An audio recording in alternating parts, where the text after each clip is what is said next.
A água é ótima, mas muito dela acaba se tornando um desastre. E isso é o que a NASA está prevendo ao anunciar uma inundação recorde na Terra devido à mudança da Lua.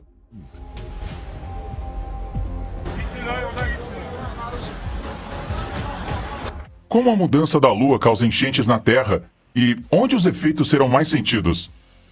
Mesmo separada por centenas de milhares de quilômetros, a Lua tem enormes efeitos sobre a Terra. Na verdade, os cientistas afirmaram que a vida será completamente diferente na Terra sem o efeito da Lua.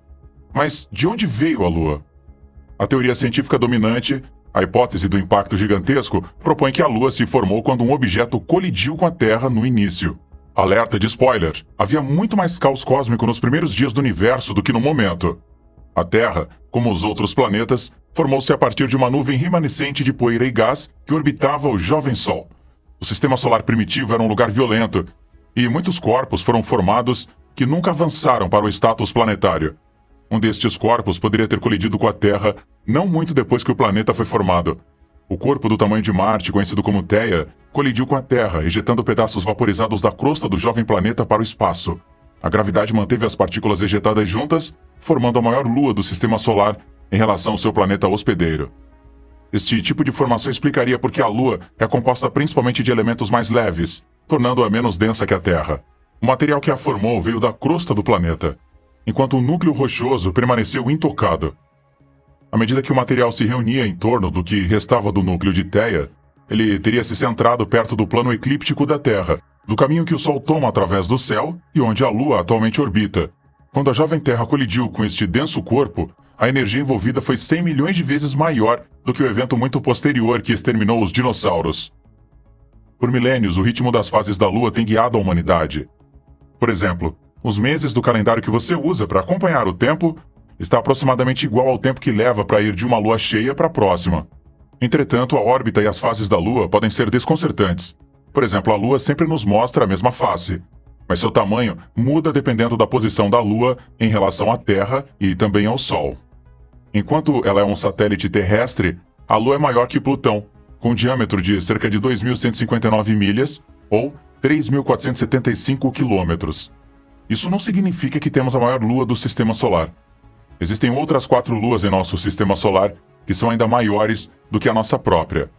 Mas a Lua é ligeiramente maior do que um quarto, ou cerca de 27% do tamanho da Terra, uma proporção muito maior do que qualquer outra lua para o seu planeta. Isso significa que a Lua tem um impacto significativo em nosso planeta e pode até mesmo desempenhar um papel na evolução da vida na Terra. Para apreciar os efeitos da Lua sobre a Terra, é necessário entender do que a Lua é feita. A Lua provavelmente tem um núcleo muito pequeno, que é apenas de 1 a 2% da sua massa, e tem 420 milhas, ou 680 quilômetros de largura. É muito provavelmente feita de ferro, mas também pode conter quantidades significativas de enxofre e outros elementos. O manto rochoso da Lua tem aproximadamente 825 milhas, ou 1.330 quilômetros de espessura, e é composto de rochas densas de ferro e magnésio rico em rochas. Magma do manto subiu à superfície e entrou em erupção vulcânica por mais de 1 bilhão de anos, de pelo menos 4 bilhões para menos de 3 bilhões de anos atrás. A crosta, que inclui a superfície lunar, tem em média 42 milhas ou 70 quilômetros de profundidade. Devido a todos os grandes impactos que a Lua sofreu, a parte mais externa da crosta é quebrada e emaranhada, com a zona quebrada dando lugar ao material intacto abaixo de uma profundidade de cerca de 6 milhas ou 9,6 quilômetros. A Lua, como os 4 planetas mais internos de nosso Sistema Solar, é rochosa. Está repleta de crateras deixadas por impactos de asteroides há milhões de anos. E as crateras não sofreram erosão porque não há tempo. A superfície lunar é aproximadamente 43% de oxigênio, 20% de silício, 19% de magnésio, 10% de ferro, 3% de cálcio, 3% de alumínio, 0,42% de cromo, 0,18% de titânio e 0,12% de manganês em peso. Traços de água descobertos na superfície lunar pela órbita de naves espaciais podem ter tido origem no subsolo profundo. Eles também descobriram centenas de fossos que poderiam um dia abrigar exploradores lunares de longo prazo. A água é mais abundante nas encostas voltadas para o polo sul lunar, de acordo com observações do Lunar Reconnaissance Orbiter, ou LRO. embora os cientistas advirtam que a quantidade de água é comparável a um deserto extremamente seco. Enquanto isso, outro estudo sugeriu que o interior da Lua também poderia ser rico em água. Muitas pessoas estão surpresas com os efeitos da Lua em nosso planeta. Por exemplo, a Terra rodou muito mais rápido. Modelos de computador mostram que a Terra teve um dia de 6 horas há 4,5 bilhões de anos. Desde então, a Terra tem diminuído a velocidade, e nossos dias estão ficando mais longos, graças à nossa Lua. Anéis de crescimento em corais e conchas fósseis, assim como antigas camadas de bactérias fotossintéticas, conhecidas como estromatólitos, fornecem evidências. Os estromatólitos de 850 milhões de anos atrás registraram uma duração de cerca de 21 horas por dia. Corais fósseis há 400 milhões de anos atrás viviam em um planeta com dias de 22 horas. Com o tempo, a atração gravitacional da Lua sobre a Terra emprestou parte da energia do giro da Terra, impulsionando gradualmente a Lua para órbitas cada vez mais altas. Os experimentos com o laser Apollo provaram que a Lua está recuando a uma taxa de 2 centímetros ou 5 centímetros por ano. A distância entre a Terra e a Lua cresceu enquanto seus giros encolhiam. Hoje, a Terra gira uma vez a cada 24 horas. Leva mais de 27 dias para que a Lua mais distante de hoje complete uma órbita completa ao redor da Terra. Nossa Lua, assim como a Terra, gira em seu próprio eixo e passa por ciclos diurnos e noturnos. Os ciclos diurnos e noturnos em nossa Lua são mais longos que os ciclos na Terra. A Lua gira em seu eixo uma vez a cada 27,3 dias. A Lua leva a mesma quantidade de tempo para girar, uma vez que gira para orbitar a Terra completamente. Isto significa que os observadores na Terra sempre veem o mesmo lado da Lua, ou seja, o lado próximo. Durante as missões lunares, o lado não visível da Terra, ou seja, o lado distante, foi mapeado. A Lua também contribui para a estabilidade sazonal na Terra. O impacto maciço que criou a Lua pode ter derrubado ligeiramente a Terra, contribuindo para a inclinação de 23,5 graus do nosso Polo Norte, direto para cima. Esta inclinação determina nossas estações do ano. A presença da Lua ajuda a manter esta inclinação relativamente estável. A atração gravitacional da Lua serve como rodas de treinamento para a órbita da Terra ao redor do Sol. Ela mantém o eixo da Terra em um ângulo constante. A progressão majestosa da Terra através da primavera, verão, outono e inverno teria flutuado muito durante eras se não fosse pela Lua. A Lua também nos dá uma luz brilhante. É claro que a Lua, assim como os planetas, não produz a sua própria luz, mas ela brilha porque reflete a luz do Sol. Embora estudos estatísticos cuidadosos não tenham encontrado nenhuma ligação entre a Lua cheia e o comportamento estranho, a luz da Lua cheia torna mais fácil para os humanos e outros animais ver e ser vista. Mudanças nas taxas de sucesso dos predadores e nos padrões de forragem de animais presas foram documentadas como resultado deste aumento da iluminação noturna, de acordo com estudos. Os corais cronometram seus eventos de acasalamento de acordo com as fases da Lua. As marés mudam o ambiente costeiro, o que causa a maioria dos outros comportamentos animais relacionados com a Lua. Entretanto, de longe, o efeito mais consequente da Lua em nossa vida na Terra são as marés. A gravidade da Lua puxa a água do lado mais próximo da Terra em direção a ela, enquanto a Terra gira a cada dia, causando uma protuberância. Devido à força centrífuga causada pela rotação da Terra, o mar também se projeta para o lado oposto. A Terra gira sob esses bulges aquáticos, causando 2 marés altas e 2 marés baixas a cada dia. A órbita da Lua vacila entre um máximo e um mínimo de 5 graus em relação ao equador da Terra a cada 18,6 anos. Este ciclo, registrado pela primeira vez em 1728, é conhecido como o ciclo nodal lunar. As marés na Terra tornam-se menores à medida que o plano lunar inclina-se para longe do plano equatorial. As marés são exageradas quando a órbita da Lua está mais próxima do equador da Terra. De acordo com a NASA, a elevação do nível do mar, causada pela mudança climática combinada com a influência do ciclo nodal lunar, resultará em um aumento dramático no número de enchentes de alta maré em breve. Benjamin Harrington, um cientista pesquisador e líder da equipe científica da NASA, estuda como o nível do mar responde às ações tanto naturais quanto humanas e o que isso significa para as populações costeiras. Antes de mudar para a Califórnia, Harrington vivia na Virgínia costeira, onde as inundações já eram uma questão importante. Então, ele teve uma experiência em primeira mão dos efeitos devastadores das enchentes. De acordo com Harrington, estas enchentes exacerbadas pela Lua irão danificar a infraestrutura e alterar as linhas costeiras. As enchentes vão quadruplicar. Como o ciclo nodal lunar afeta todos os locais do planeta e o nível do mar está subindo em todos os lugares, veremos um aumento nas enchentes de alta intensidade em todo o mundo. E não são apenas os humanos que irão suportar os efeitos dessas enchentes. O ciclo nodal lunar pode apresentar muitos desafios para os seres humanos, mas representa uma ameaça existencial para a vida selvagem nos ecossistemas costeiros. A professora visitante da Rutgers University, Ilya Rocklin, investiga a relação entre o ciclo nodal lunar e as populações de mosquitos do pântano salgado. Ela não está otimista sobre as chances dos animais. Ela explica que as marés altas inundam os habitats dos mosquitos quando o ciclo nodal está no seu auge. A inundação das marés é mais comum durante esta época do ano, trazendo consigo o killifish, um grupo de várias centenas de espécies de peixes parecidos com minhocas encontradas em águas salgadas, salobras e frescas.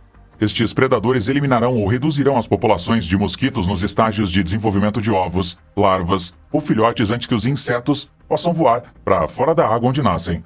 Mas geralmente há menos mosquito no pico do ciclo. Assim, as marés podem inundar os habitats dos mosquitos muito pouco frequentemente na calha do ciclo nodal, dando a eles tempo suficiente para emergir e, assim, aumentar suas populações. Isso é uma má notícia. E não são apenas os mosquitos que sofrem. Sua abundância é um substituto para a saúde de muitas outras espécies. Invertebrados como camarões, caranguejos, caramujos, gafanhotos e outros insetos substituem grandes herbívoros de mamíferos em pântanos salgados. Estes, por sua vez, fornecem uma fonte significativa de alimento para pássaros costeiros e peixes. Mas quando combinado com a elevação do nível do mar, o pico do ciclo nodal lunar cria a possibilidade real de afogar os pântanos salgados. E o que acontece quando os invertebrados dos pântanos salgados morrem? Bem, os pássaros costeiros, peixes e outras espécies que dependem deles sofrem muito. Isso inclui pessoas, já que os pântanos salgados são vitais para a economia global, servindo como viveiro para uma gama diversificada de vida marinha, incluindo mais de 75% de todas as espécies pesqueiras. Os pântanos salgados também são importantes para o meio ambiente, porque eles podem armazenar carbono a taxas muito mais altas do que muitos ecossistemas terrestres. Enquanto isso, os pântanos de água doce contêm quase 10 vezes mais carbono do que os locais de água salgada das marés, devido à sua vastidão. Os pântanos de água doce podem enfrentar mudanças significativas como resultado do aumento das inundações causadas pela oscilação da Lua e pela elevação do nível do mar. Christine Hopfinsperger é uma cientista ambiental da Universidade do Norte do Kentucky que estuda a salinização dos pântanos de água doce. Ela explica que as áreas úmidas costeiras de água doce sofrem flutuações significativas de maré durante o dia e são muito mais biodiversificadas do que as suas contrapartes do pântano salgado. Muitas espécies são chamadas de especialistas, assim como as plantas ou o primeiro nível da teia alimentar, que mudam de uma comunidade diversificada de espécies de plantas de água doce para uma comunidade menos diversificada de plantas tolerantes ao sal. Os animais que dependem dessas plantas, incluindo aves, insetos terrestres e assim por diante, podem começar a mudar. O aumento da salinidade tem um impacto significativo sobre as espécies aquáticas de água doce, que são empurradas rio acima para permanecer em água doce. A salinização das áreas úmidas costeiras da água doce continuará a aumentar à medida que o nível do mar subir. E quanto mais frequentes as inundações ocorrerem, mais salinidade afetará nossas áreas úmidas. Os padrões meteorológicos seriam muito diferentes em um mundo sem marés. As marés são um fator que influencia as correntes oceânicas, que movem a água quente ou fria ao redor da Terra. As correntes oceânicas quentes causam um clima mais úmido, enquanto as correntes oceânicas frias causam um clima mais frio e seco. O ciclo nodal lunar também pode ter um impacto em um dos fenômenos meteorológicos mais importantes da Terra. Normalmente, ventos fortes ao longo do Equador sopram água quente da superfície da América do Sul em direção à Indonésia, enquanto que as águas mais frias e profundas sobem em seu lugar. Estes ventos alísios são enfraquecidos ou mesmo invertidos durante o inverno El Niño, afetando o clima em todo o mundo. As águas quentes da superfície se acumulam perto da costa oeste da América do Sul, enquanto as águas frias permanecem profundas no oceano. Regiões úmidas são tipicamente sujeitas à seca, enquanto regiões secas são frequentemente inundadas pela chuva, causando a floração dos desertos. Um evento La Niña, por outro lado, tem um efeito inverso de um evento El Niño. Os ventos alísios estão soprando mais forte do que o normal, direcionando mais água quente para a Ásia. As águas frias que se elevam ao largo da costa das Américas empurram o fluxo do jato para o norte. Como resultado, as temperaturas de inverno no sul são mais quentes do que o normal, enquanto as temperaturas no norte são mais frias do que o normal. Os fenômenos El Niño e La Niña, quando combinados, formam o ciclo El Niño Southern Oscillation, ou ciclo ENSO. A parte oscilação sul refere-se à mudança na pressão do ar ao nível do mar sobre o Oceano Pacífico Equatorial. A mudança entre El Niño e La Niña pode ser influenciada por uma onda oceânica subsuperficial impulsionada pela força gravitacional lunar da maré, de acordo com cientistas da Ohio State University. Curiosamente, ENSO pode ser previsto pelo estudo do ciclo nodal da Lua de 18,6 anos. Há um conhecido efeito nodal lunar na superfície do mar. A atração gravitacional da Lua influencia as correntes da maré e, portanto, o movimento e a mistura das camadas superiores da água no oceano. Isso é especialmente verdade para o Pacífico Norte. E quanto aos efeitos sobre o gelo, terra e também o ar? A Lua também influencia as temperaturas polares e contribui para as flutuações na extensão do gelo ártico. No entanto, neste caso, a influência da Lua não é o seu ciclo nodal de 18,6 anos, mas sim sua variação mensal mais familiar na quantidade de luz refletida a partir dela à medida que ela se depara e diminui. As medições de satélite mostram que os polos estão 0,55 graus Celsius mais quentes durante uma lua cheia. Uma coisa a se notar é que a Lua gera correntes de maré e ondas, tanto na superfície quanto no fundo do oceano. Estas correntes e ondas podem derreter ou quebrar o gelo marinho, seja como resultado do transporte e mistura de águas mais quentes, ou como resultado de movimentos de tensão agindo para rasgar o gelo em pedaços menores, que são então mais suscetíveis ao derretimento. A água do oceano e o gelo não são os únicos lugares na Terra onde as marés ocorrem.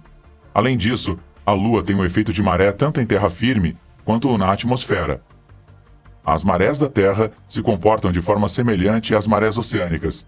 A Terra se deforma e se projeta da mesma forma que o mar, e isso tem sido ligado a atividades vulcânicas e terremotos. Os fluxos de energia da atmosfera superior para a inferior são causados pelas marés atmosféricas, assim como as mudanças na pressão atmosférica. Mudanças na pressão atmosférica causadas pela posição da Lua foram observadas pela primeira vez em 1847.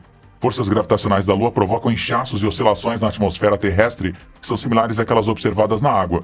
Mudanças na pressão atmosférica estão associadas a temperaturas mais altas do ar, o que significa que as moléculas do ar podem conter mais umidade na forma de vapor de água, diminuindo a umidade e, portanto, a chance de chuvas. E como resultado, menor pressão está associada ao clima frio e úmido, enquanto maior pressão está associada ao clima mais calmo e também agradável. Entretanto, a influência da Lua na precipitação via marés atmosféricas é menor, já que outros fatores como o calor solar têm um impacto muito maior. A quantidade de precipitação é afetada pelas forças lunares, mas apenas por cerca de 1%. Quando o Sol e a Lua estão alinhados, chove um pouco mais do que 6 horas mais cedo ou mais tarde. Portanto, a atração da Lua só afeta quando chove, não o quanto chove. A influência da Lua sobre a Terra às vezes é sutil e às vezes profunda. Na verdade, alguns cientistas acreditam que a Lua criou vida em primeiro lugar. Mas, mesmo que não seja tão dramática, a Lua ajuda a estabilizar o clima da Terra enquanto gira em seu eixo. A Terra vacilaria mais erraticamente se não tivesse a Lua. Os polos se deslocariam significativamente em relação à órbita da Terra. Estações, dias e noites seriam todos drasticamente diferentes.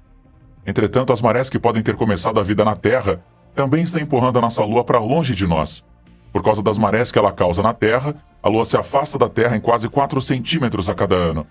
Porque a Terra gira mais rápido que a Lua, o puxão gravitacional da maré puxa a Lua mais rápido. À medida que a Lua acelera, ela é lançada para fora e sua órbita se expande. É semelhante ficar em uma roda de playground. Quanto mais rápido ela gira, mais você se sente que está sendo jogado para fora do centro. Os efeitos das enchentes nas áreas costeiras são significativos. E não só são significativos, mas também já estão ocorrendo. É por isso que a Administração Nacional Oceânica e Atmosférica, NOAA, realizou um estudo sobre o que significa a elevação do nível do mar. Curiosamente, os resultados coincidem com os efeitos e a linha do tempo da oscilação da Lua. De acordo com um relatório de 111 páginas divulgado pela NOAA e por outras 6 agências federais, os mares que se abaixam contra as costas dos Estados Unidos serão 10 a 12 polegadas mais altos no futuro próximo, como partes da Louisiana e do Texas, esperando ver as águas 1,5 pé mais altas. E como você pode esperar, espera-se também que as inundações causadas pelo atual nível do mar, padrões meteorológicos e infraestrutura ocorram com uma frequência de 10 vezes mais nos próximos 30 anos. Em outras palavras, em um único evento de inundação com probabilidade de danificar propriedade ou comércio nas áreas costeiras do sudoeste dos Estados Unidos, a cada 4 ou 5 anos, deverá ocorrer de 4 a 5 vezes por ano. De acordo com o administrador da NOAA, este relatório deve ser uma chamada de atenção para os Estados Unidos. Os altos funcionários da Casa Branca concordam com esse aviso. Estes novos dados sobre a subida do mar são a última confirmação de que a crise climática está piscando um código vermelho. Especialistas alertaram que o custo será alto, apontando que a costa é o lar de grande parte da economia americana e 40% da população. Haverá um preço humano alto porque 40% da população dos Estados Unidos vive a menos de 60 milhas de nossas costas. Haverá uma grande variedade de efeitos ao longo dessas linhas costeiras. Não há como negar que uma porção significativa da economia, da receita e da base tributária dos Estados Unidos está bem ali no meio. O aumento projetado é especialmente preocupante, dado que o nível do mar ao longo da costa atlântica subiu ao ritmo mais rápido em 2.000 anos durante o século XX. O pior aumento do nível do mar a longo prazo causado pelo derretimento das camadas de gelo na Antártica e na Groenlândia, no entanto, também está esperando no futuro. A água mais quente se expande, os lençóis de gelo derretem e as geleiras incham o volume dos oceanos do mundo. O relatório é equivalente à NOAA levantando uma bandeira vermelha sobre a aceleração da elevação do nível do mar, segundo Andrea Dutton, geocientista da Universidade de Wisconsin-Madison, que estuda a elevação do nível do mar. Ela diz que a atual inundação costeira dos Estados Unidos será levada a um nível totalmente novo em apenas algumas décadas. Por causa do afundamento da terra, correntes e água do derretimento do gelo, o nível do mar sobe mais em alguns lugares do que em outros. Os Estados Unidos experimentarão uma elevação do nível do mar ligeiramente maior do que a média global. E as costas do Golfo e Leste serão as mais atingidas, enquanto a costa Oeste e o Havaí serão atingidos com menos severidade. Os residentes podem esperar quase 25 polegadas ou 0,63 metros de elevação do nível do mar em Galveston, no Texas, e pouco menos de 2 pés ou 0,6 metros em São Petersburgo, Flórida, comparado a 9 polegadas ou 0,23 metros em Seattle e 14 polegadas ou 0,36 metros em Los Angeles. Enquanto mares mais altos causam muito mais danos quando tempestades como furacões atingem a costa, eles também estão se tornando um problema em dias ensolarados. Cidades como Miami Beach, Flórida, Annapolis, Maryland e Norfolk, Virgínia, já experimentam algumas pequenas enchentes durante as marés altas a cada ano, mas estas serão substituídas por várias enchentes moderadas por ano até meados do século, causando danos materiais. Muitas das maiores áreas metropolitanas da costa leste dos Estados Unidos serão cada vez mais vulneráveis, mas a costa oeste do Golfo do México será a mais atingida pela elevação do nível do mar, 16 a 18 polegadas, ou 0,4 a 0,45 metros. Isso equivale a mais de 10 inundações de dias ensolarados moderadamente prejudiciais e um grande evento de inundação de alta intensidade por ano. Até 2050, o leste do Golfo do México deve esperar uma elevação do nível do mar de 14 a 16 polegadas, ou 0,35 a 0,4 metros, e 3 enchentes moderadas de dias ensolarados por ano. A costa sudeste deve experimentar uma elevação do nível do mar de 1,5 a 2,5 centímetros, ou 0,3 a 0,35 metros, e 4 inundações moderadas de dias ensolarados por ano até meados do século, enquanto a costa nordeste deve experimentar uma elevação do nível do mar de 1,5 a 0,3 metros, ou 0,25 a 0,3 metros, e 6 inundações moderadas de dias ensolarados por ano. Em meados do século, as Ilhas Havaianas e a costa sudoeste devem esperar de 6 a 8 polegadas, ou 0,15 a 0,2 metros de elevação do nível do mar, enquanto a costa noroeste verá apenas 4 a 6 polegadas, ou 0,1 a 0,15 metros. A costa do Pacífico experimentará mais de 10 pequenas enchentes de dias ensolarados por ano, mas apenas cerca de uma enchente moderada por ano, com o Havaí recebendo ainda menos. De acordo com o relatório, os Estados Unidos experimentarão uma média de 2 metros de elevação do nível do mar até o final do século, com mais no leste e menos no oeste. Mas agora fica a pergunta: e o mundo? Está preparado para lidar com as inundações devido às oscilações da Lua?